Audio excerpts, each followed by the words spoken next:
I do this occasionally. Sometimes I get carried away. I was not a solution guy yesterday. I was a problems guy yesterday. UNC men's basketball lost to Florida. And I was frustrated by it because they have too much talent to be at this point in the season with no power conference, non-conference wins. And granted, they schedule aggressively, but they're North Carolina. I'm not going to be like, oh, you're scheduling programs that are out of your league. There is no league that is out of North Carolina's league. They're not shooting the three well. They're not, I believe, featuring the right players at times. And it's frustrating, and yesterday I yelled and screamed. Just problems. Didn't get to solutions. So today, right, I always say I want to be a problem, or I don't want to be a problems guy, I want to be a solutions guy. I'm going to make amends for it. I actually think right now, in a weird way, is a fun time for Hubert Davis.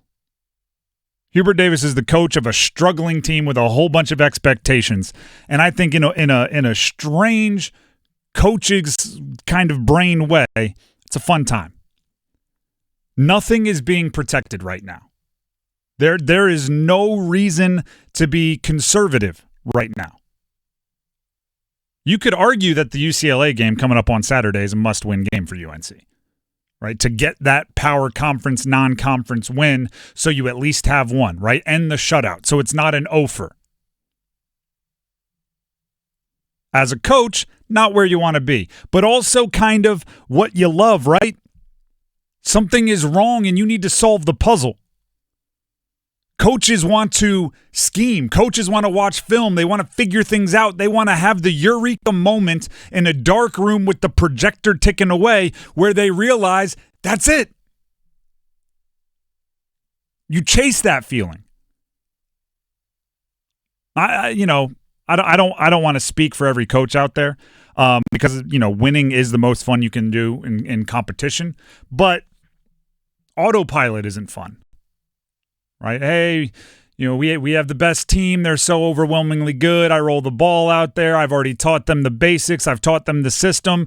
They coach themselves. That's good. Trust me. Don't get me wrong. Like, winning is the most fun thing you can do. But also, as a coach, you want to coach. Something is wrong, and you have to solve the puzzle. That has to get your adrenaline running a little bit. Think about it like this. Let me break it down a different way. Every other coach in the country, or most of every other coach in the country, when the game is on the line, what do?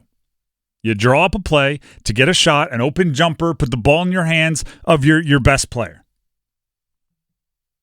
I mean, there's coaching on how you do that, but part of it is basic. All right, that guy gets the ball. UNC did that against Florida. And has done that a few times already this season. R.J. Davis in a close game of a big game against a great opponent, and he either clanked the shot or he didn't execute or all of these things. So now, imagine the freedom that comes with that. That crazy idea that pops into your head with 10 seconds left in a close game every single time, but you go, oh, no. Let's get it to our best player in a good spot. You get to let your imagination run wild. You get to do the crazy thing.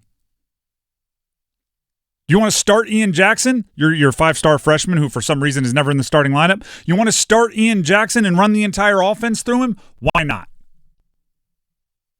You want to run a lineup of death like the Warriors used to run, all small ball lineup? You want to press the entire first half? Sure, give it a go.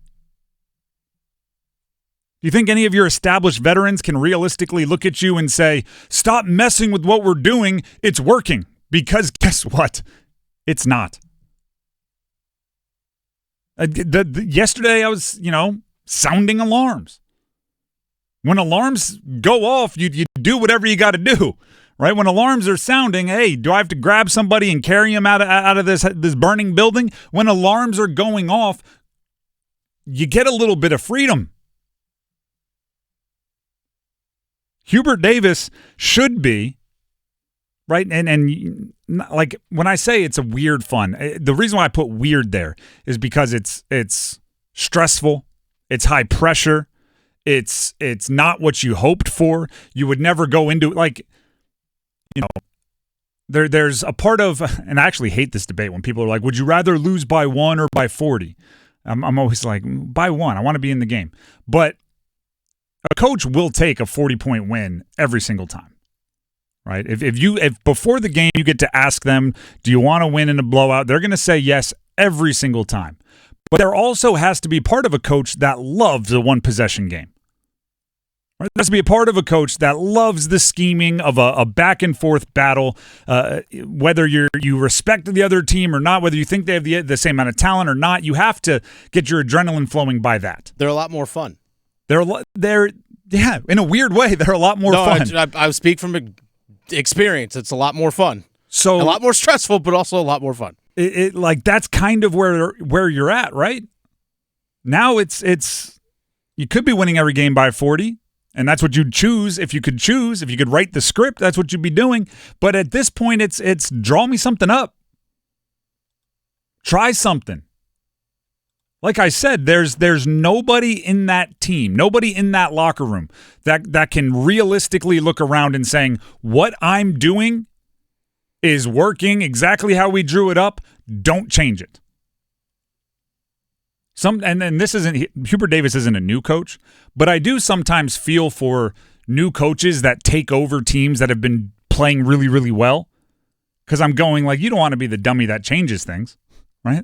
If I don't know, a coach wins a Super Bowl and then retires, and you take him over, you can't go in there with all your cool ideas, all your experiments, all the way. I don't think they were using you the right way last year, because everybody can look back at you and say, yeah, the final score in the Super Bowl says different, buddy. If RJ Davis were shooting 42%, if from 3, if Elliot Cadeau were lighting it up, then you wouldn't be able to roll Ian Jackson in there like I think they should, who's been maybe their most effective player and I think is their most physically gifted perimeter player. Right? Because you'd look and go, no, we're working, relax. But right now there's nothing stopping you. UCLA, like I said, you could, I'm not going full with it. Maybe we'll stamp it tomorrow. You could consider it a must-win game before the ACC gets started. The ACC is not seen as a very strong conference this year. We can debate whether it is or not, but it's not seen as a very strong conference this year. There's not a lot of resume-building wins left on your schedule. UCLA is a top 25 opponent. If you can get that win, you could argue it would change your season. Do you really want to be the coach that rolls in there with, well, we didn't win any of our previous major program non-conference games doing X, Y, and Z, so we rolled into our last one, tried X, Y, and Z one more time, and it didn't work. X, Y, and Z, why not try LMNOP, right? Try a different part of the alphabet. Try HIJK. Start Ian Jackson. Run like a super small lineup. Make Drake Powell play center. He's 6'6", listed at, but he's got springs in his feet. I think he can play bigger than that. Press, I don't know, trap, do something. What's the, oh man, now I don't even know what movie it's from. Push him, pull him, do something. You don't remember the Titans. You don't listen to, that's exactly what it is. That's exactly what it is. You don't listen to nobody. Attitude, reflect leadership. Captain. That's Gary Bertier and Julius Campbell, and remember the Titans. I'm looking at UNC and giving the same, push them, pull them, do something.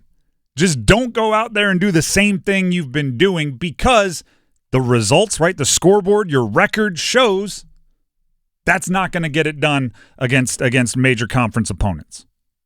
You do have the one win over Dayton. It was a roller coaster of a ride. And by the way, with how awful UNC starts, right, they seem like they spot the other team like 20 points in every big game. With how awful you start, I think one of the first things you should experiment with is changing the starting lineup. Well, he's already changed it once. He's already changed his 4 and 5. It 10 times. Right? And like he's shuffled up, what was it, Drake Powell, Van Allen Lubin's been in there, Withers has been in there. Like, they've shuffled up the big guys. It was Jalen Washington and Jalen Withers were starting down low. They since have gone coming off the bench, and it's been Van Allen Lubin and Drake Powell as your 5 and 4 respectively. This is where no bad ideas. Change up the perimeter. Maybe move Seth Trimble to the bench for the beginning of the game. We've seen him do that role pretty well last season. Shuffle up some things that you haven't shuffled up yet.